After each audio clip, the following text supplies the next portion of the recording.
Hello everyone, Linda Israel here, and I thought I would share with you a miniature little journal that you can use inside a bigger journal or maybe just as it is.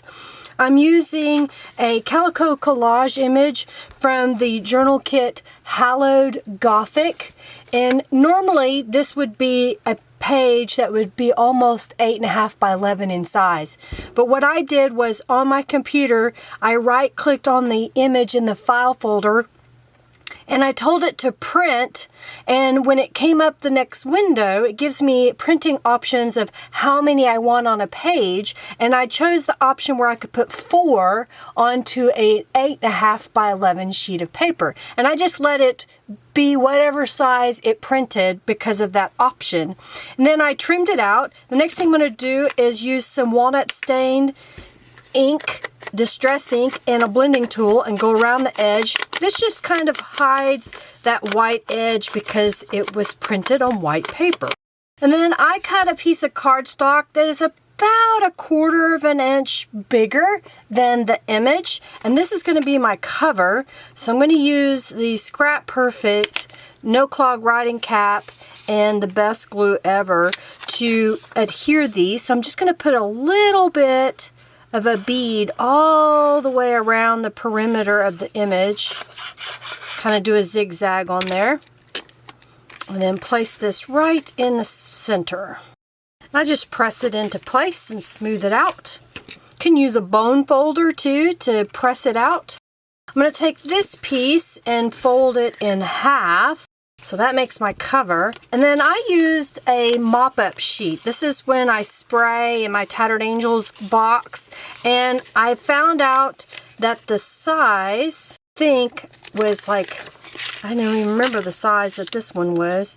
Oh, it looks like it is 4.5 inches by about 3.5 inches in size.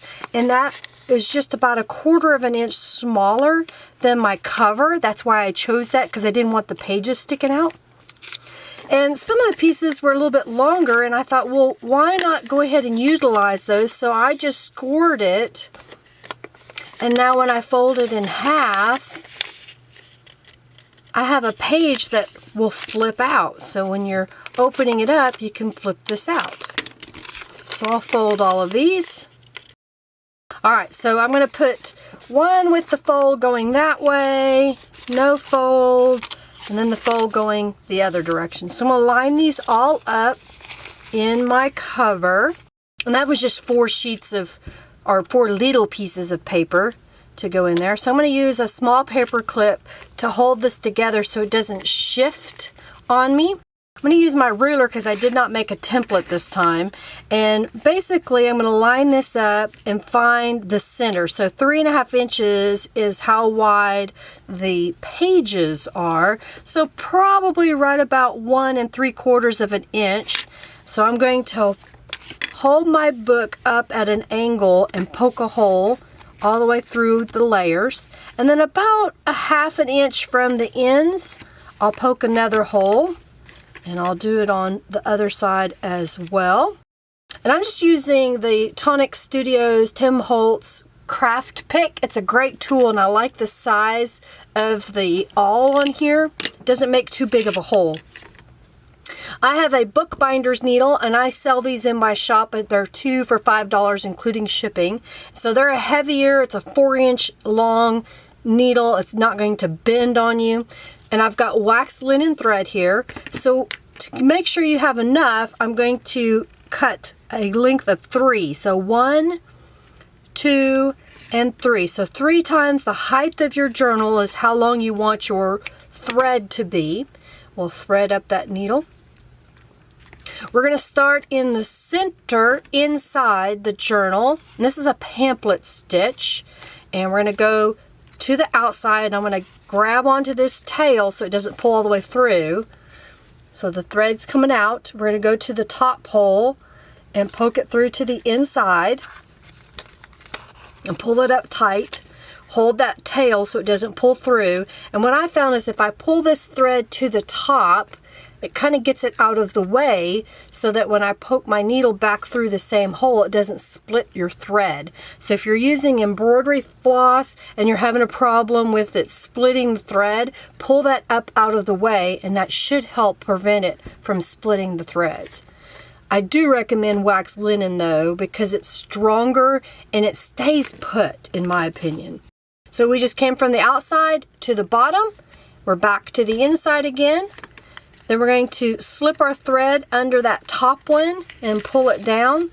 And then here's where you want to make sure that everything is tight. So look to the outside, make sure it doesn't have any loops. Pull opposite directions, and then I just tie, I think it's called a square knot, where I tie it once and then tie it again. And you can leave the tails long because you may want to put a punched shape on here. I'll even kind of see if I've got one. So if you had two of these little hearts, you could glue them back to back, and then that would make a neat little decoration. I'm not going to do that today because I'm making a bunch of these and I don't want to do that. So there is a little journal, just a quick little journal that you can put into a gift, especially for Halloween. You could make these up as trick-or-treat gifts for the kiddos. Maybe if you're going to have a Halloween party, you could give one to everybody. Well, I hope you liked that. If you did, give this video a thumbs up, share it with your friends. Of course, comment below if you have any comments or questions. Please feel free to ask. I do my best to try to answer those questions as quickly as I can. Check the description box to links to Calico Collage, as well as the items that I used here today. And if you haven't already subscribed, please subscribe and hit that notification bell at the top so that you get a notification the next time I have a video. Thanks again for watching. Have a fabulous day and happy haunting. Bye.